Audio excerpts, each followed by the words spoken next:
నా పేరు డాక్టర్ రామ్ గోపాల్. నేను హైదరాబాద్‌లో దిల్సుఖ్ నగర్‌లో మెట్రో పిల్లర్ నంబర్ 1552 ఈ సేవా రోడ్ మంజుసుధ హాస్పిటల్‌లో ప్రతిరోజు పొద్దున 10 నుంచి మధ్యాహ్నం 2 వరకు పనిచేస్తాను. ఆదివారం కూడా పొద్దుట పూట పనిచేస్తాను. నేను మగవాళ్ళకి సంబంధించినటువంటి వ్యాధులకు ట్రీట్మెంట్ ఇస్తూ ఉంటాను. మిత్రులు అడుగుతున్నారు, సార్ ఈ మధ్య కాలంలో అంగస్తంభన సమస్యలు చాలా ఎక్కువైపోయినాయి. చాలామంది యువకులలో కూడా సంసారం చేసే యోగ్యత లేకుండా పోతున్నది. దీనికి కారణం ఏమి అని. దీనికి కారణం ఏమిటి అంటే మన లైఫ్ స్టైల్ మారిపోయింది. మన తాతలు పాటికి వెళ్ళాలన్నా కూడా కనీసం 2 కిలోమీటర్లు 3 కిలోమీటర్లు నడిచేవాళ్ళు. ఓ బిందెడు నీళ్లు కావాలనుకున్నా ఓ చెరువు నుంచో లేకుంటే నది నుంచో నెత్తి మీద పెట్టుకొని తెచ్చుకునేవాళ్ళు. ప్రతి చిన్న పనికి ఇంట్లో మర్రలు ఉండేవి కాదు. బియ్యం దంచుకునేవాళ్ళు, పప్పులు దంచుకునేవాళ్ళు. ఇప్పుడు ఆ స్థితి నుంచి మనం కూర్చున్న చోటు నుంచి లేవకుండానే సాఫ్ట్వేర్ అంతా ఇంజనీర్ సాఫ్ట్వేర్ లాగానే ఈ లైఫ్ కూడా సాఫ్ట్వేర్ అయిపోయింది. సో ఈ సెడెంటరీ లైఫ్లో వాళ్ళకు అనుకున్నంత శక్తి సామర్థ్యాలు లేకుండా పోతున్నాయి. రెండోది కెమికల్ ఎక్స్పోజర్. ఒకసారి ఆలోచించండి, మీరు తాగే నీళ్ళలో ఎంత కెమికల్స్ ఉన్నాయి, మీరు పీల్చే గాలిలో చుట్టూ ఉన్న ఫ్యాక్టరీస్ నుంచి వచ్చే కెమికల్స్ ఎంత గాలి పీలుస్తున్నారు. అలాగే మీరు తినే తిండి, మీరు అరటిపండు ఎల్లో కలర్ ఉన్నది కదా అని కొనుక్కొచ్చుకుంటే దాంట్లో ఏదో కార్బైడ్ ఉంటుంది. ఇప్పుడు ఎండాకాలం సీజన్ మామిడి పళ్ళు బాగా కనిపిస్తాయి, చాలా అట్రాక్టివ్ అనిపిస్తుంది, కొందాం అనుకుంటాం. తీరా కొన్న తర్వాత దాంట్లో కెమికల్తో పాటు అది కొనుక్కుంటాం. పోనీ ఎండాకాలం కదా మజ్జిగ నేను తాగుదాంలే అని పాలు కొనుక్కున్నాం అనుకోండి, గేదెలకే ఇంజెక్షన్స్ ఇచ్చి ఆ పాలు ఎక్కువ వచ్చేట్టు చేసి దాన్ని అమ్ముతారు. అట్లాంటి పాలు కానీ పాల ప్రోడక్ట్స్ కానీ తీసుకున్న తర్వాత అమ్మాయిలకైతే 8-9 ఏళ్ళకే పెద్ద మనుషులు అవుతున్నారు, అబ్బాయిలకైతే బ్రెస్ట్ వస్తుంది. సో ఇవన్నీ రావడానికి కారణం ఏంటి? మనం చేసుకున్నటువంటి లైఫ్ స్టైల్ చేంజెస్. తర్వాత మన తెలుగు రాష్ట్రాలు సామాన్యంగా ఎండలు ఎక్కువ ఉంటాయి. సంవత్సరానికి 8-9 నెలలు ఎండాకాలమే ఉంటుంది. మనకు వర్షాకాలం అంటూ ఉండదు. అప్పుడప్పుడు 2 వర్షాలు పడతాయి. కొద్దిపాటి నవంబర్ డిసెంబర్లో కొంచెం చలిగా ఉంటుంది. మళ్ళీ జనవరి నుంచి వేడిగానే ఉంటుంది. సో ఈ వేడి ఉన్నప్పుడు మగపిల్లలు అండర్వేరు, దాని మీద ఇంకో వేరు, దాని మీద ఒక ప్యాంటు ఇవన్నీ వేసుకుంటున్నారు.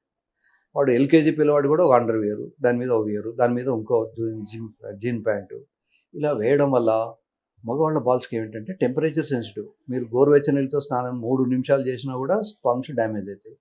అట్లాంటిది ఇన్ని వియర్స్ వేసి పెట్టడం వల్ల దానికి టెంపరేచర్ తగ్గించుకునే అవకాశం లేదు. మీరు ఒక చిన్న టెస్ట్ చేసుకోండి. మీరు బాత్రూంలోకి వెళ్ళినప్పుడు కొంచెం వేడి నీళ్ళు మీ బాల్స్ మీద పోసుకోండి, అవి కిందికి వేలాడబడతాయి.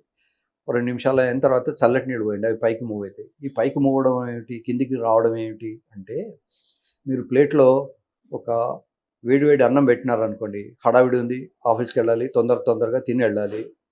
అప్పుడు ఏం చేస్తాం, ఒక స్పూన్తో దాన్ని స్ప్రెడ్ చేస్తాం. స్ప్రెడ్ చేసినప్పుడు టెంపరేచర్ తగ్గిపోతుంది. సో ఈ బాల్స్కి ఉన్న టెంపరేచర్ని తగ్గించుకోవడానికి భగవంతుడు ఏం పెట్టాడంటే ఈ స్క్రోటంను కిందికి వేలాడదీస్తాడు. అదే చలికి బాగా ఉన్నప్పుడు అది పైకి తీసుకొచ్చుకొని టెంపరేచర్ లాస్ కాకుండా మేనేజ్ చేసుకుంటాం. సో టెంపరేచర్ ఎక్కువ అవడం వల్ల డ్యామేజ్ అవుతుంది. ఆఫ్టర్ ఆల్ 2-3 నిమిషాలు స్నానం చేస్తేనే, అది గోరువెచ్చనీళ్ళతో చేస్తేనే ఉంటే, వీడు 24 గంటలు అండర్వేరు, వియరు, ఇంకో వియరు, దానికి స్క్రోటల్ సపోర్టు, స్క్రోటల్ గార్డు, ఇన్ని గార్డులు ఇన్ని వేసుకున్న తర్వాత దానికి టెంపరేచర్ లాస్ అయ్యే అవకాశం ఎక్కడుంది? అవకాశమే లేదు. సో ఈ 24 గంటలు ఒక మంచి వేడి నీళ్ళల్లో ముంచినట్టు అయిపోతాయి ఆ బాల్స్. సో పనికి రాకుండా పోతాయి. స్పమ్స్ తక్కువ ఉంటాయి, అజోస్పర్మియా అంటారు, అసలే ఉండవు, లేదా డ్యామేజ్డ్ స్పమ్స్ వస్తుంటాయి, పిల్లలు పుట్టరు. దీనికోసమని లక్షలు టెస్ట్ ట్యూబ్ బేబీ సెంటర్లలో వెళ్ళి అక్కడ ఖర్చు పెట్టుకుంటూ ఉంటారు. ఇదంతా ఒక విషియస్ సైకిల్. సో ప్రతి వ్యక్తి కూడా కనీసం 15-20 నిమిషాలు, అబ్బాయి అయినా అమ్మాయి అయినా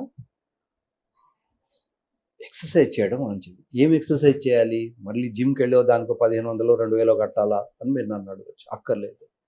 any aerobic exercise, jumping, skipping, running, swimming, anything. So ఏది చేసినా పర్లేదు, అవి చేస్తూ ఉంటే శరీరం కొంతనన్నా శ్రమ పడుతుంది. శరీర శ్రమ చాలా అవసరం. మీరు గమనించి ఉంటారు, చిన్నప్పుడే మన షాపులలో వాళ్ళను సేట్లు అంటారు, ఆ సేట్లు కూర్చునేవాళ్ళు, వాళ్ళకి పెద్ద బుర్ర ఉండేది. అదే సేట్ కింద పనిచేసే అమాలీలు ఉంటారు, వాళ్ళు పాపం పెద్ద మా చిన్నప్పుడైతే 100 కిలోల రైస్ బ్యాగ్స్ ఉండేవి. ఈ మధ్యకాలంలో ఓన్లీ 20 కేజీ వచ్చినాయి. సో ఈ 100 కేజీల రైసు, 100 కేజీల ఉప్పు కూడా తీసుకొచ్చి వాళ్ళు లోపల షాప్లో పెట్టేవాళ్ళు లారీ నుంచి. సో వాళ్ళు ఎప్పుడు సన్నగానే ఉండేవాళ్ళు. ఎటొచ్చి షావుకారులకి డబ్బులు ఎక్కువ ఉండేవి, కానీ వాళ్ళు పాపం శ్రమ తక్కువ ఉండేది కనుక వాళ్ళకు ఆయాసము అవి ఉంటాయి. ఇప్పటికీ నా దగ్గరికి పేషెంట్లు వస్తుంటారు ఒక్కోసారి.